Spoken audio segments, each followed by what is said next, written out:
องเซ็งบอกจ้า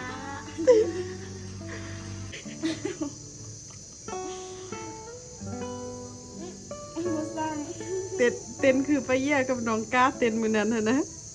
อักเนาะลายใจแท้บ่แม่นเลยเนาะความหมายก็คืออันลุ่มผู้บ่าวยังกระไดเมิดเนาะบ่ว่าสิลาวไทยอเมริกาหรืออยู่เวียดนามจีนมันยังกันล่มได้เมิดเนาะคันท้าว่าเขาใจกันก็สามารถล่มกันได้เมิดเนาะความหมายก็คือแบบนี้เด้อทุกคนบ่แม่นว่าอันผู้บ่าวใส่กับมักเมิดน้องเซ็งก็ลายใจเด้อเนาะกันแบบนั้น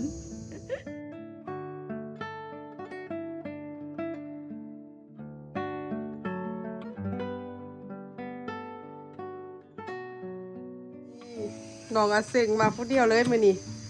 สบายดีน้องอาเซ็งสบายดี อันนี้เอามายังมานี่ เอาเบียร์ เอาเบียร์ บ่แม่นได้มาหอดแล้วเอาเบียร์พร้อมจากน้อยเข้ากระดาเอ้ยฟ้ามีกระบ่ใส่โอ้โหมักตองเนาะอ้าวมีแท้โอ้โหมีแท้ๆคิดว่าบ่ลิ้นน้องอาเซ็งนี่บ่ธรรมดาเด้นี่มาให้แซงเร็วมาสลอง เซ็งแล้วมันสลอกเนาะบ่มีดราม่าเด้อทุกคนเด้อปิดปุ่มดราม่าไว้เด้ออันบ่แม่นน้องฟาร์มสนับสนุนเด้อนี่หิวมาเองเลยเอาบ่มีไผอยู่เฮือนเลยว่ะน้องซิงบ่มีเลยเนาะมันก็สิทันมีเนยอยู่ตินี่หรือมีแต่เปลือก ยังได้สุดดีมันตังน้อยหน่อยแบบนี้ป่ะน้องอาเซ็งเนาะเอามักตองหรือว่าภาษาไทยเอิ้นว่าอีหยัง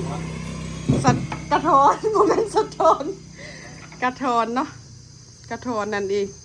โอ้โหน้องอาเซ็งสุดเลยมื้อนี้มีโอ้ลิปสติกก็มีแว่นอันนี้มันแว่นบ่แว่นได้นี่ทุกคนอันนี้เป็นแว่นน้องเซ็งเนาะลิปสติกก็มีแปรงก็มีโอ้โหยู่หมดมือเลยนะมื้อนี้ เตรียมพร้อมมาหมดแล้วบ่แม่นเด้ตำมักตองต้องมีผักขะแยงเนาะเป็นจังใดอันเล่าสู้ให้ฟังได้ดูไปเซ็งนะ อาการ ไปแซงก็เอาโทรศัพท์ไปไกลนางหู แถมเอาแบบยางได้นี่อัน ปิดไว้ก่อนเนาะคำเมาเมื่อกี้บ่ได้ยินเด้อตึงจบได้หมู่ใหม่อยู่บ่ไปเซ็ง ไปก็เห็นโมยวนเห็นกันอยู่โทรศัพท์ก็ไปทักทายเข้าอยู่ อ๋อก็คือหมู่ที่เจอกันใน Facebook เนาะไปเซ็งนำกันอยู่ห้องเดียวกัน ก็เลยทักทายกันแล้วก็ฮู้จักกันเนาะสนิทกันหลายขึ้นติบัดนี้ อันห้องเจ้าเซ็งมีจักคนหลายบ่คน บ่ได้นักบ่ฮู้ว่ามีจัก บ่ฮู้เลย เซ็ง3มือหันบ่ฮู้เลยว่าห้องตัวเองมีจักคนน่ะบ่ได้นับเลย บ่ได้นัก โอ้โหบ่ได้นับเลยบ่ฮู้ว่าห้องตัวเองมีจักคนว่าซั่น ก็เกินไปน้องอาเซ็งนี่บัดนี้อยากได้บ่มีจักวีซ่าเซ็ง มีจะวิสาก่อน บ่ได้นับอีก บ่ได้นับอีก เกินไปแล้วเด้น้องอาเซ็งถ้ามามูเซ็งน้ำห้องจักคนก็บ่ได้นับเนาะเพราะว่าบ่ได้ใส่ใจแต่คนครัวอยู่บ่นี้ คุณครูอายุก็ไปสอบบกเรียน อ๋อไปสอบบทเรียนไปนั่นไปนี่เนาะเห็นต่ออันถ่ายคลิปลงอันหมู่หลายอยู่เฮือนนำเจ้าอ่ะหรือว่าจังได๋คือมีหลายคนแท้ มันนะม่วนเอาไปอยู่มอกันนะเข้ามาลิ้นนั่น อ๋อก็คือเฮือนพี่น้องอยู่ไกลกันเนาะเราพอดีไปอยู่หันแล้วก็ไกลกันเราต้องช่วยกับมากินข้าวซุ่มกันลิ้นน้ำกัน สรุปแล้วจากวีซ่า ไปกินเฟื่อง ไปกินน้ำหวานน้ำกันกินเปิดน้ำกัน สรุปจากวีซ่านี่เซ็ง3มื้อนี่ เบิ่งก่อน เบิ่งก่อนว่าซั่นไม่กินได้เด้นี่แกนตะเวนนี่เอ้ยครัวเองเอ้ยซื้อมาแล้วเอ้ยครัวมื้อวานนี้5วีซ่าเนาะ5วีซ่า3มื้อเอ้าคือน้อยแท้คือเอา3มื้อพุ่น เอา มือละซ่องว่ะ มือสุดท้ายนี่มีได้คณิตศาสตร์ตอนเช้าคือ เข้าเส้งอันมือละ2วีซ่าว่ะตอนละวีซ่านึงโอ้โหเข้าเส้งน้อยเนาะเดี๋ยวนี้แต่ก็เส้งคือว่าตอนเช้านี่2วีซ่าตอนแรงละวีซ่าเดียวคือแบบนี้แต่ว่ามันมีเวลาคนครัวน้อยพุ่นเนาะนี่เลยได้เบิ่งตารางอยู่ในโทรศัพท์ก่อนจังสิหัวจังวีซ่าเอาแล้วน้องอาเซงนี่คิดว่าสิได้อยู่มหาบ่ปินะ ได้เนอะ ได้แน่นอนเนาะได้ขึ้นห้องแน่นอนโอเคเนาะทุกคนเนาะเดี๋ยวพักไว้ก่อนการสัมผัสเดี๋ยวเราไปเบิ่งนำกันว่าเราสิเฮ็ดหยังเนาะนี่เลยก็คือสีต่ำอันนี้นี่ละเนาะน้องเซงเนาะเก็บมาได้ใส่อยู่เฮือนเจ้าคือว่าบ่เฮ็ดนี่แหละ อยู่ อยู่เฮือนแม่เฒ่าบ่อยู่เฮือนอันย่าเนาะบ่แม่นแม่เฒ่าเนาะแม่ของพ่อเนาะแม่นบ่ แม่น ย่าอยู่เฮือนย่าเนาะ กระทายให้เจ้าเลยเจ้ากระย่างไปแล้วเจ้าก็แกแล้วเราบอกว่าโอเคเจ้ากระนงคืนมา น้องเซงบอกกา อันน้องเซงเขาเจ้าอันบอกว่าอยากเห็นเจ้าตินมาเนี่ย เคยนะ แม่นมือเขาไปกินตั้มมือนั้นหั่นนะมืออันเขาไปกินตั้มอยืงเงินเจ้านั่นเนาะแล้วน้องไปเยี่ยเราตินหั่นนะแล้วเขาบอกว่าอยากเห็นน้องอาเซงตินลองเบิ่งว่าสัน น้องเซงสร้างเต็ดเดย์ บ่สั่งเต้นให้เบิ่งเด้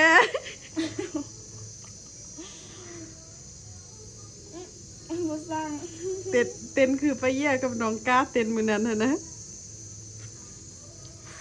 น้องขี้อายน้องกาบ่สร้างเต็น ขี้อายเนาะเต้นบ่ได้เนาะขี้อายเราบ่สั่งเต้นแสดงว่าบ่อายนี่เต้นได้ ตัวจริงแล้วก็บ่สร้างเต็นเด้ขี้อายเด้ ความจริงก็เต้นบ่เป็นเนาะแล้วก็ขี้อายเด้ถ้าเบิ่งเถอะนะสิรักทายไว้ก่อน แต่น้ำน้องเซงเมาเบียร์ก่อนเด้อ มื้อนี้นี่แหละสิรักทายก่อน บ่แม่นเด้ บ่ยกเด้เนาะอันเขาจะฝากถามหลายน้องเสงเขาจะถามมาอันน้องเสงมักผู้บ่าวไทยบ่เนี่ยเขาบอกให้อันฟาร์มถามนะลองถามน้องเสงมึงดูมักผู้บ่าวไทยอยู่บ่เขาถาม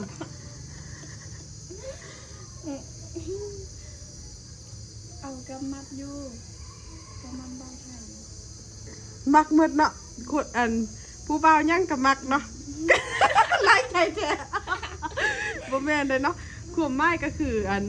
ลุ่มผู้บ่าวยังก็ได้หมดเนาะบ่ว่าสิลาวไทยอเมริกาหรืออยู่เวียดนามจีนมันยังก็ล่มได้หมดเนาะคันท้าว่าเข้าใจกันก็สามารถล่มกันได้หมดเนาะความหมายก็คือแบบนี้เด้อทุกคนบ่แม่นว่าอันผู้บ่าวใส่ก็มักหมดน้องเซ็งก็หลายใจเด้อเนาะกันแบบนั้น ความหมายของน้องก็คือบ่เลือกเนาะทุกคนเนาะข้อแค่สองคนเฮาเข้าใจกันบ่แม่นเด้ เป็นจังได๋น้องเซ็งอันบอกว่าบ่มีแฟนแล้วมื้อนี้คือเห็นว่าโสดแล้ว น้องก็โซมาดนแล้ว โสดโดนแล้ว แต่ว่ามื้อนี้ก็เลยโพสต์อีกซื่อๆเพื่อมีคนมาเห็นบ่แม่นติ ก็เป็นเพื่อนมาจิ้นนะ โพสต์โสดเพื่อมีคนมาจีบเนาะบ่แม่นได้ แต่บ่มีเลย โปรโมทตัวเองดิ หึ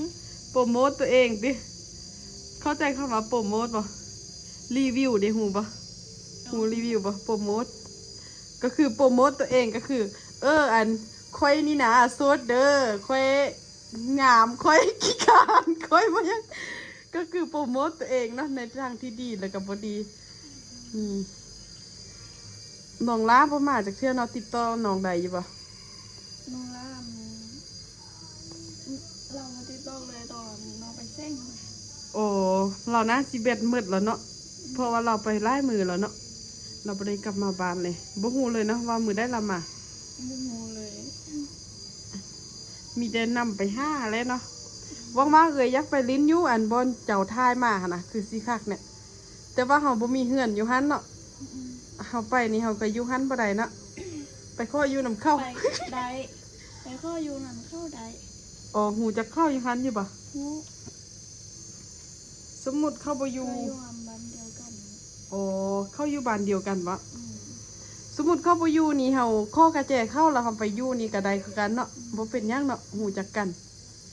อันพี่น้องเจ้าบ่หรือว่าบ่แม่น พี่น้องแต่ว่าโมเมนต์นั้นโมเมนต์นั้นแบบคืออันนั้น พี่น้องนามสกุลเดียวกันบ่ อืม แต่ว่าบ่แม่นพี่น้องอันแท้ๆเนาะก็คืออันนามเผ่าเจ้าก็คือนามสกุลคือกันนี้เป็นพี่น้องกันหมดเลยเนาะนามสกุลเดียวกันก็บ่สามารถแต่งงานกันได้เนาะแม่นบ่เดี๋ยวก็มีอยู่ว่ะก็เคยมีคนแฮกกฎอยู่ว่ะก็คือนามสกุลเดียวกันแล้วแต่งงานกันหั่นน่ะ บ่มีแต่ว่ามีเข้าอันน้ำสกุลเดียวกันแต่ว่าฮักกัน อ๋อ อนาคตกัน นามสกุลเดียวกัน แต่ว่าฮักกันแท้มีอยู่เนาะแต่ว่าอันแต่งงานอยู่นำกันนี้ยังบ่เคยมีจักเทื่อเนาะอันคันท้าว่าสมมุติมีคนแฮกกฎนี้สิเฮ็ดได้อยู่บ่ได้เลย บ่ฮู้คือกัน แล้วส่วนหลายที่อันนามสกุลเดียวกันแล้วเขาฮักกันหันแม่นอันแบบเขาหูอยู่แล้วว่าเป็นนามสกุลเดียวกัน หรือว่าบ่หูแล้วไปลมกันแล้วจึงหูนำลัง ตอนแรกเนี่ยก็บ่ฮู้แต่ว่าฮักกันไปโดนก็ฮู้แต่ว่าเลิกกันบ่ได้แล้วเลยฮักไปเลย สุดท้ายก็บ่ได้กันคือเก่าสิฮักกันแบบใดบัดนี้ ก็บ่ฮู้เลย ส่วนหลายจะเป็นตอนแรกเนาะตอนห้ากันลมกันใหม่ๆบ่ทันท่ามนำบางเทื่อกับบ่ท่ามนามสกุลกันได้เนาะบางเทื่อเข้าลมกันเนาะกับมันฮักไปแล้วเนาะสิให้เลิก กระทั่งนามสกุลแต่ว่าคิดตัวนะตัวว่าแม่นนามสกุลนี้นามสกุลนั้นนะ อ๋อก็คือจงตั้งใจตัวกันเนาะสมมุติอันเจ้านี่นามสกุลเล่าสิเนาะสมมุติเนาะเอื้อยกับนามสกุลเล่าเหรอเอื้อยไปถามเจ้าก่อนเนาะน้องเซ็งนามสกุลย่างน้องเซ็งบอกว่าเล่าแล้วเอื้อยก็ยักล่มนำน้องเซ็งต่อเนาะเอื้อยก็ตัวโอ้อายซื้อท่อได้นี่นามสกุลท่อสิเนาะลมกันไปมาสุดท้ายแล้วบัดนี้สุดท้ายฮู้ได้จังได๋สารภาพบอกกันเอง บ่ฮู้เลยก็บ่เคยมีก็บ่ฮู้คือกัน เจ้าบ่เคยเจอจักเทื่อเนาะมีแต่เห็นคนค้างๆคนอมค้างเนาะโอ้โหแสดงว่าตั้งใจตัวเด้นี่ เขาสมมุติว่าคันท้าว่าอันนามสกุลเดียวกันนั่งลิ้นนำกันแบบนี้เขาก็สิเว้าว่าเป็นอันอายพี่น้องกันหั่นแหละเนาะผู้หญิงกับผู้ชายนั่งลิ้นนำกัน ในการนอนหลังการอยู่ด้วยกันตลอดก็คือพวกเมีย โอ้โห แม่ดำเข้าหากันแล้วเข้าไปลิ้นนี่ก็ว่าไปลิ้นนั่นเจ้านะไปนอนนั่นเราคือนึงไปนอนตลอดนอนตลอดแต่ว่าคนพ่อแม่เขาก็บ่ให้ไปแล้วก็ตัวว่าไปนี่ซื้อบ่เป็นไป บ่แม่นไปล่มแบบผู้บ่าวผู้สาวเนาะก็คือไปลิ้นนำกันซื่อ แล้วก็ไปมันนี้สมมติเป็นไปมันแนมผู้เศร้านั้นที่ตัวสนามแต่ว่าไป ๆก็คือตัวพ่อแม่ว่าไปลิ้นอีกบ้านนึงแล้วก็ไปอีกบ้านนึงต่างหากนี่แหละ มันหักไปแล้วเนาะน้องเสกเนาะ ตอนนี้ต้องเข้าไปเรียนกันเรียน อ๋อ นอนกัน เดี๋ยวนี้นี่บ่คำว่านอนบ่ต้องคิดเลิกเด้อทุกคนก็คือเนาะความหมายของน้องอาซิงก็คือพักอยู่นำกันเนาะพักอยู่นำกันก็คืออยู่นำกันคือผัวเมียเลย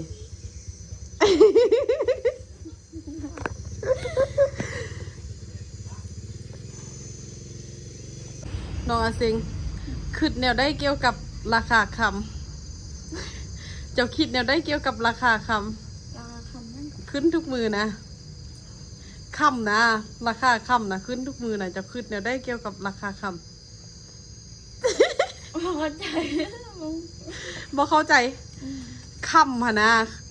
เข้าใจอยู่บ่คำเข้าค่ายอยู่ตลาดหะนะในกิ้งบอกดูคำภาษามงนะใส่คอคำนะ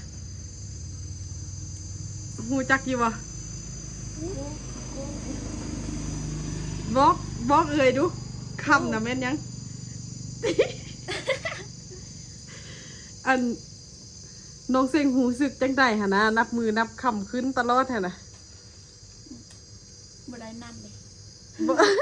บ่ได้เบิ้งเลยแม่นบ่บ่ได้เบิ้งเกี่ยวกับคำเลยแม่นบ่ ก็คืออันคนโสดเนาะส่วนมากเขาสิบอกว่าโอ้คำขึ้นทุกมือเลยคือสิบ่ได้พัวนำเข้าแล้วสินะ ก็คืออันเวลากินดองหรือว่าอันแต่งงานหรือว่ามีคนมามันเอาเห่าหนนะเขาสิซื้อคำมามันมันบอกอันคนลาวหนนะแต่ว่าพอมงนี่สิบ่มีเนาะแล้วก็เลยบ่ค่อยได้ติดตามเนาะเอื่อยนี่เห็นราคาคำกับเงินบาทขึ้นนี่เอื่อยอุกใจขนาดเลยบ่เสียดจังไดแต่เก่าสมัยอันเอื่อยเฮียนหั่นนะราคาคำบาทหนึงมีแต่4-5 ล้านหนึ่งเดี๋ยวนี้30 ปลายล้านละ30 ล้าน6 แสนปลายละมื้อนี้อุกใจปะอุกใจบ่ได้พัว บ่อุกใจเลย บ่ใจส่วนมากเขาบ่เห่าบ่มีเลย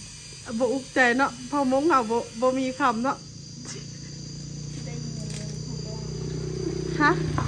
ได้เงิน6 ล้าน เอามาให้ดู มีแต่เงิน6 ล้าน มีได้เงิน6 ล้านเนาะค่ะดอง ก็ได้ แต่ แล้ว เอออันเงิน6 ล้านก็ได้พัวแล้วเนาะอาเซ็งว่าบ่อุกใจเลย อันแต่9 บาทเจ้าเท่าใดค่าดองนะ เอาก็คือ6 ล้าน 6 ล้านตั้งแต่เก้ามาเลย ตอนนั้น หมดบานเลยมันบ่6 ล้านนี่นะ แต่เห็นเข้าอยู่ร่วมบ้างเขานะเขาว่าเปลี่ยนเขาจะเปลี่ยนแล้วแต่ว่าแต่บ้านเขายังไม่เปลี่ยน โอ้เอ้าแต่เก้าแม่นม่วงพอบางใส่ยานี่คะแนนแต่แม่นม่วงมันราคาเดียวกันเลยติเขาตกลงกันยังไงบ่เรื่องเลยเลยบ่เข้าใจเลย มันก็บอกว่าเขาสิเปลี่ยนไปราคา โอ้เปลี่ยนให้ขึ้นราคา 12 ล้านละติบัดนี้แต่เก้าตั้งแต่อันบ่แม่น4 ล้านติแต่เก้าหั่นน่ะ6 ล้านมาตั้งแต่ดุนละ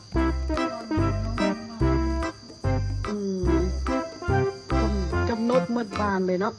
มีแต่คนมุ้งอยู่บานไม่แก่เนาะหมดบานก็ได้อันปล่อยลูกสาวหรือว่าลูกสาวแต่งงานเนาะคือค่ารองตายตัวเลย6 ล้านแต่ว่าสมมุติว่าอันอยากได้แพงกว่านั้นก็สามารถเราได้คือกันเนาะได้บ่